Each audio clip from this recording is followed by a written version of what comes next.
What is up, guys? It is Quinn here, and in this video I'm going to be going through my week 16 start sits at the running back position. So if you guys are new to the channel, this is where I break down every single week 16 game, so all 16 matchups, and I talk about every single fantasy relevant player, list them as either a start, fringe option, or a sit. So the sits, pretty self-explanatory. These are the guys you want to keep on your bench.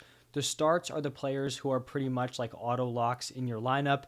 Unless you have some insanely stacked team, these guys, are probably going to be auto starts for you. And then the fringe options, these are more of your running back threes, your flex options. You're kind of fine with them sliding into those spots. You may not love it, but they are okay options this week. As always, if you guys have any fantasy questions, you can drop those down below. And then if you do enjoy the content, just do me a huge favor, hit that like button and subscribe to the channel. And then also today I'm going to be putting out my wide receiver, quarterback, and tight end start sits. So if you like this video, you can go check those other ones out also. Let's jump into the first matchup. We have Thursday Night Football, the Jaguars taking on the Jets.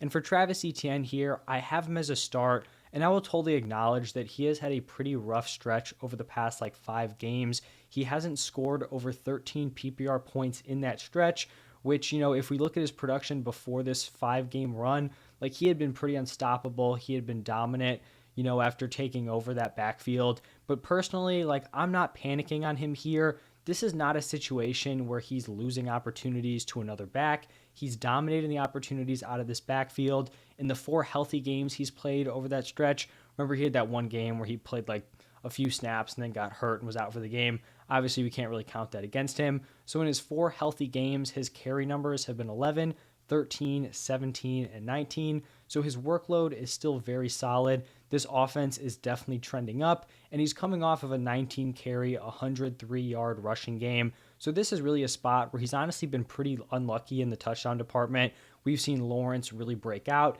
He's been racking up the passing touchdowns. Eventually some of that luck is going to go towards ETN, and he's going to get into the end zone. I mean, it could be this week against the Jets where he has a few touchdowns.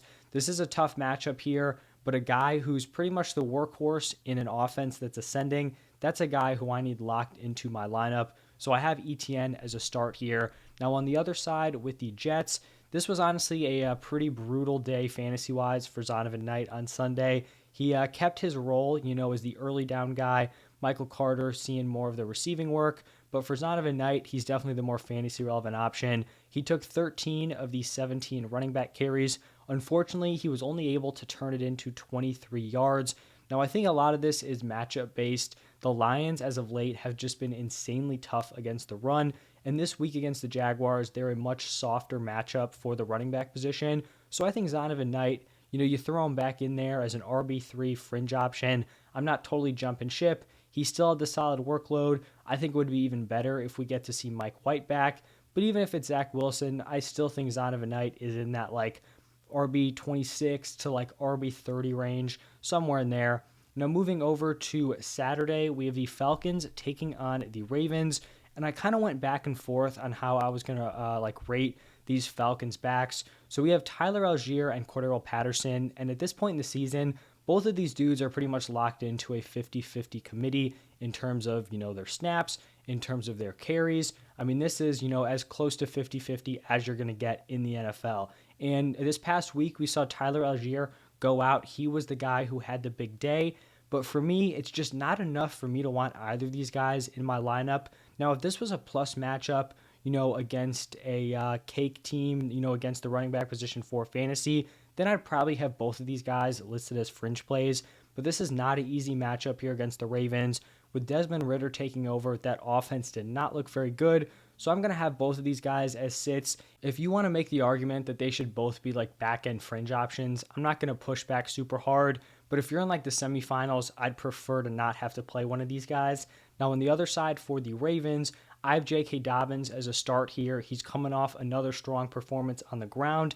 13 carries, 125 rushing yards. That was after week 14 where he had 15 carries for 120 yards and a touchdown. The impressive thing here for Dobbins is that it still doesn't even seem like he's 100%. I think if this was J.K. Dobbins, at the end of his rookie season, we'd be seeing some Derrick Henry level numbers, on the ground here. But, this is the J.K. we've got. He's been unlucky in the injury department, but he has a solid matchup here against the Falcons, who have allowed the seventh most rushing yards to running backs. So I think we continue to fire up J.K. Dobbins as a solid start. He's probably more a back-end running back too, maybe creeping up to like mid-tier RB2 territory. He definitely hasn't run away with the opportunities in this backfield, but he's definitely the running back to own there for the Ravens and someone who I do think is a solid RB2 this week. Now moving over to the Lions taking on the Panthers. Every week I basically have to dive into this Lions backfield, because it is, an ever-evolving situation there in Detroit. I think, we saw some slight improvement here for DeAndre Swift. He led all three of those backs in snaps, which is something that hasn't been a given basically the entire season after he came back from injury. He had a 41% snap share, so nothing crazy, 8 targets and 8 carries. And while that workload isn't insane, with this Lions offense definitely trending up, I think it's at least okay. He's actually scored double-digit points in 4 out of 5 games. He doesn't make it pretty, but, he'll rack up receiving numbers. He'll score a touchdown here and there. So I think this week he is the running back to play in this backfield. I view him as like a mid to back end running back 3, and then sitting Jamal Williams, who continues to get the majority of the carries, but he's basically touchdown or bust. And even with the touchdown, he still has a floor of like 9-10 points, which really is not great if you are scoring a touchdown. And then for Justin Jackson, he's just in there basically operating as like a nuisance to both Swift and Jamal Williams. Now on the other side, for the Panthers, we saw Deontay Foreman take the majority of the work on the ground, and then we saw Chuba Hubbard come in and take a lot of the receiving work. In my opinion, both of these guys are unplayable. We've seen the Lions be incredibly tough against running backs as of late. I talked about it with Zonovan Knight. They totally shut him down. Over the past 4 weeks, they have allowed the second fewest points per game to the position. So this is a spot where you have a split going on in a bad matchup on an offense that's not very good. In my opinion, this is just a clear spot where we want to be avoiding both Deontay Foreman and Chuba Hubbard. Now we have the Bills taking on the Bears. And for this Bills team, we saw a pretty solid running back split, basically like the majority of the game up until that final Bills drive. So Singletary and Cook were pretty neck and neck when it came to opportunities until they needed that last drive when I think they gave Singletary like 7 carries, in that stretch. So it is clear that when it's coming down to a close game, they want to opt with Devin Singletary. So I think that makes him a better play here. This is a decent matchup against the Bears, but we kind of fell into this trap last week where I thought Miles Sanders was going to have this monster day, and it just didn't really happen. So I don't feel comfortable listing both of these players as fringe options because it's not even a team that gets the running back super involved. So I'm going to list Singletary as the fringe play. I like him more than James Cook, and then James Cook as a sit. Then for the Bears, it is possible we see Khalil Herbert return from IR. I think that would definitely hurt David Montgomery. But, if Khalil Herbert's coming back slightly limited, I still think Montgomery is a solid start. If we're hearing like Khalil Herbert's coming in and is going to be, just as involved as he was early on in the season, then I think we definitely have to kind of demote David Montgomery to more of a fringe play, like a high-end running back 3. But that's something we're just going to have to track throughout the week. Now, in this next game, we have the Saints taking on the Browns. And for Alvin Kamara, he kind of just goes out and has another, not terrible, but I'd say overall it was a disappointing performance. He did rush for 91 yards, but his receiving work was limited. Somehow the Saints have David Johnson basically like off the practice squad running more routes than Alvin Kamara, which is just absurd, because Alvin Kamara as a pass catcher is like his best trait. So the fact that you have, a shell of David Johnson out there getting more opportunities is just crazy in my opinion. He's also been super unlucky in the touchdown department. He hasn't gotten to the end zone since week 8. This could be a bounce back because this is a great matchup here against the Browns. They've allowed the 4th most points to the running back position. So I think this is a spot where we do have to start Alvin Kamara. He's definitely not viewed as a top 12 running back anymore, but someone who I still think should be in lineups unless, your team is just wildly stacked. And then on the other side, we have Nick Chubb, who has also been pretty disappointing as of late. I mean, what are we going to do here? We got to continue to fire this man up. It's just a matter of time before he goes out there, rushes for 100 yards and 2 touchdowns, and you just can't have Nick Chubb sitting on your bench. And then, per usual, sitting Kareem Hunt here. In this next game, we have the Seahawks taking on the Chiefs. And for the Seahawks, I know it was kind of like a big controversy. Do you start Kenneth Walker against the 49ers, or do you sit him in a tough matchup? And personally, I was opting to go with him as a start. I think I had him as like a high to mid-tier running back 2. I know a lot of people opted to sit him because of the matchup. I feel like it ended up kind of like as like an in-between option. I think he scored like 12 point something points. So the people who started him probably felt okay with it. The people who sat him also probably felt okay with it. Luckily for Kenneth Walker here, this is a better matchup. I like what I saw out of Walker in that game. I also like the receiving involvement we saw later on in the game, which is encouraging that they are kind of using him in that role. So I think we can fire up Kenneth Walker as a strong start. They gave him a strong workload off of that ankle injury, so his health definitely shouldn't be a concern moving forward. Now, on the other side, for the Chiefs, honestly, coming into the season, I never would have thought I'd have two Chief running backs listed as starts. This is kind of a team that hasn't used the running back position super heavily. I mean, like even early on in the season, there were times where none of these guys were listed as starts in my start sit video. But we got to start it off here with Jerick McKinnon because he is coming off of another huge game. He had 10 carries for 52 yards, gets into the end zone on the ground, and then adds 8 targets, 8 receptions for 70 yards and a receiving touchdown. He had a 65% route participation, which is super impressive, especially for a running back that's basically like splitting snaps, with Isaiah Pacheco. And then he took 10 of the 25 running back carries, so he is taking a decent chunk of the work in this backfield. Also, I think he has to be considered a top 24 option this week. Also, when you look at the matchup, the Seahawks have allowed the second most points per game to the running back position, and they've also allowed the 5th most receiving yards to running backs. So a great sign there for Jerick McKinnon here. For Pacheco, honestly, this was a disappointing game from him. This was supposed to be like a smash matchup going up against the Texans. This was supposed to be like a 20 carry, 120 yard and a touchdown day, and it just didn't really happen. On the ground, he was solid. He kind of saw his typical stat line,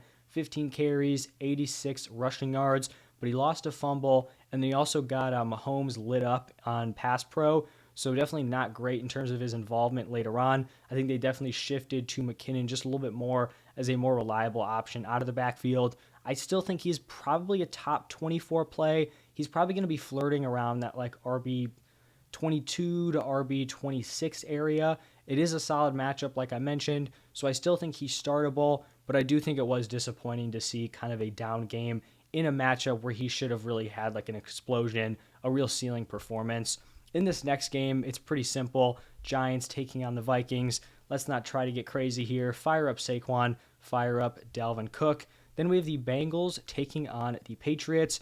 And for the Bengals, Joe Mixon is still leading this backfield, but it's definitely not as cut and dry as it was early on in the season. So I do think he's a start, but I don't think this is a spot where Joe Mixon is like automatically being fired up as a top 10 guy.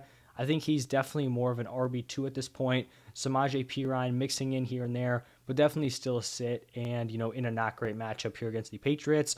On the other side, fire up Ramondre Stevenson as a start. This man continues to dominate opportunities. Remember, the Patriots are a backfield that typically opt to go for a committee, so I think this really tells you everything you need to know about Ramondre. They basically took a, head coach in Belichick who likes using a committee, and he comes in and he's just so talented. They just cannot deny him the opportunity to feed him both on the ground and through the air. So start Ramondre and then sit whatever other running backs they have active and healthy. Now moving over to the Texans taking on the Titans. With Dameon Pierce out, we saw a gross committee. It wasn't even Rex Burkhead leading it. It was a combination of Dare and then Royce Freeman. Let's just sit all these dudes. And then this is basically the Derrick Henry wins you your fantasy, semifinal game week here. Derrick Henry against the Texans, it seems to always just turn into a monster Derrick Henry performance. So fire this man up. I will likely have him ranked as my running back 1 in my running back rankings for week 16. So you got to be feeling good if you are a Derrick Henry owner. Now that leads us into the Commanders taking on the 49ers. And for the Commanders here, this is a backfield that, kind of experiences some flip-flops throughout the season. We saw Brian Robinson obviously miss time early on. We saw Gibson have a decent role. Gibson starts to lose it. B-Rob takes a big role. They start to flip back and forth. And at this point, we've kind of settled into Brian Robinson dominating the carries department. He took 12 of the 17 running back carries. Gibson took 4 of the 5 running back targets. The problem is with that kind of split in a not great offense going up against the toughest, defense against fantasy football running backs, it's just not a recipe for success here. So I have both of these guys listed as sits. On the other side, we saw Christian McCaffrey just dominate the opportunities.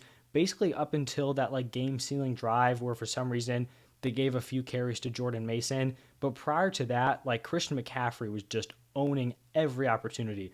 Like, I don't even know if Jordan Mason stepped on the field in the first half. It was just pure dominance in the usage department out of CMC. So you got to fire him up as a very high end running back one.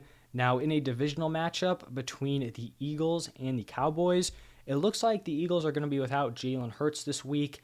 I don't know if this affects Miles Sanders like terribly. I think the offense probably isn't going to be as great, but you also may not have Hurts kind of vulturing touchdowns on the goal line. So I still think you fire up Miles Sanders. I know he's coming off of a massively disappointing game in a matchup against the Bears where he should have dominated, but I think we got to go back to the well and fire him up as a running back two. And then sitting Kenneth Gainwell, who kind of filters in here and there in the opportunities. For the Cowboys, even in a tough matchup, I'm still willing to list both Tony Pollard and Ezekiel Elliott as starts.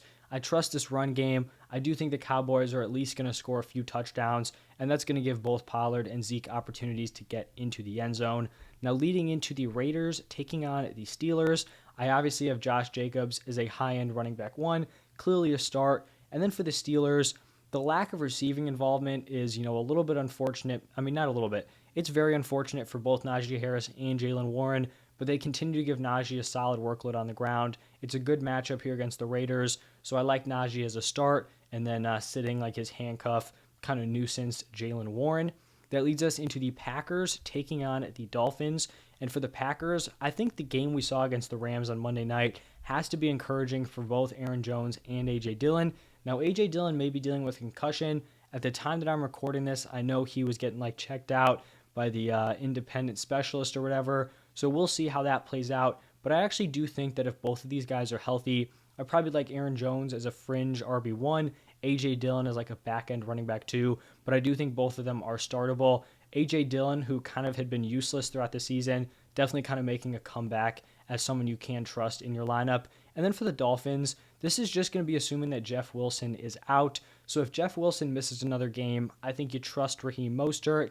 If Jeff Wilson is back, it just becomes a gross committee, and they're probably both like back-end fringe options, maybe even sits. So I think it's just easier if we consider this, Raheem Mostert without Jeff Wilson, and then I'll reevaluate if we're getting, different information throughout the week. Now we have the Broncos taking on the Rams, and for the Broncos, after their Week 14 game, the way the usage kind of shaped out, I kind of thought Latavius Murray was dead in the water here. I thought it was going to devolve into just a gross committee on a bad offense, but he comes out, has a strong workload, carries the ball 24 times, and takes 24 of the 31 running back carries. Also, semi-involved as a pass catcher in terms of usage, 42% route participation. I think he's a running back 3 moving forward. This could be a tougher matchup if we see Aaron Donald return. Some people may be looking at Marlon Mack. He's had back-to-back solid performances fantasy-wise, but the opportunities are just not there. He's gotten into the end zone. It skewed his numbers. He's not even someone I would consider playing. And then on the other side with the Rams, we saw Cam Akers have a really solid workload in this offense. I don't know if we can totally trust it moving forward. And in a not ideal matchup against the Broncos, I think he's more of an RB3, probably a high-end RB3, honestly, with how involved he was. But, I'll see where he kind of falls in my running back rankings. Then on Sunday Night Football, we have the Buccaneers taking on the Cardinals. And for the Buccaneers, really just a team that fell apart. First half, they looked great. They were implementing motion a ton. They were doing a ton of play action. They were unpredictable, which is very rare for them offensively. And then it just falls apart in the second half. We saw Fournette lead in both snaps and routes run. But then we look at their overall opportunities, and they were pretty similar. Fournette had 10 carries, 4 targets. Rachaad White, 11 carries, 2 targets. This is a solid matchup against the Cardinals. I think both of them are just going to slot in as probably mid-tier RB3s this week. On the other side for the Cardinals, James Conner continues to dominate in the opportunities, and even in a tough matchup against the Bucs, you got to fire him up. He's involved as a pass catcher. He probably has a decent shot of scoring a touchdown, so I do like him as a start. And then the final game of the week, Chargers taking on the Colts. Monday Night Football, let's fire up Austin Eckler as a high-end running back 1. And then for the Colts, looks like JT is definitely not going to be available in this game, which means we're probably going to be seeing a Zach Moss and Deion Jackson committee here. Now, when we saw JT go down, We saw Zach Moss lead in the carry department by a pretty significant margin. I don't know if that's going to stick, and I do think this offense is probably not going to be great. So maybe you could argue that Zach Moss should be a fringe option. In my opinion, if you're in the semifinal and your roster sizes are, pretty normal or standard, I would not want to be playing either one of these guys in my lineup. I think they're, both potentially worth a pickup, but someone that I would be trying to avoid this week. And then maybe if we see Zach Moss log another solid game, then we look at him in week 17. But here in week 16, going to be listing both of those players as sits. So that is going to wrap it up for every single matchup. Hopefully this helps you guys, potentially start to set your lineup. I'll be putting out my rankings for the running backs that should be out tomorrow. So hopefully that helps also. Ask any questions, hit that like button, subscribe to the channel. Thank you guys as always for stopping by, and I will see you in the next one.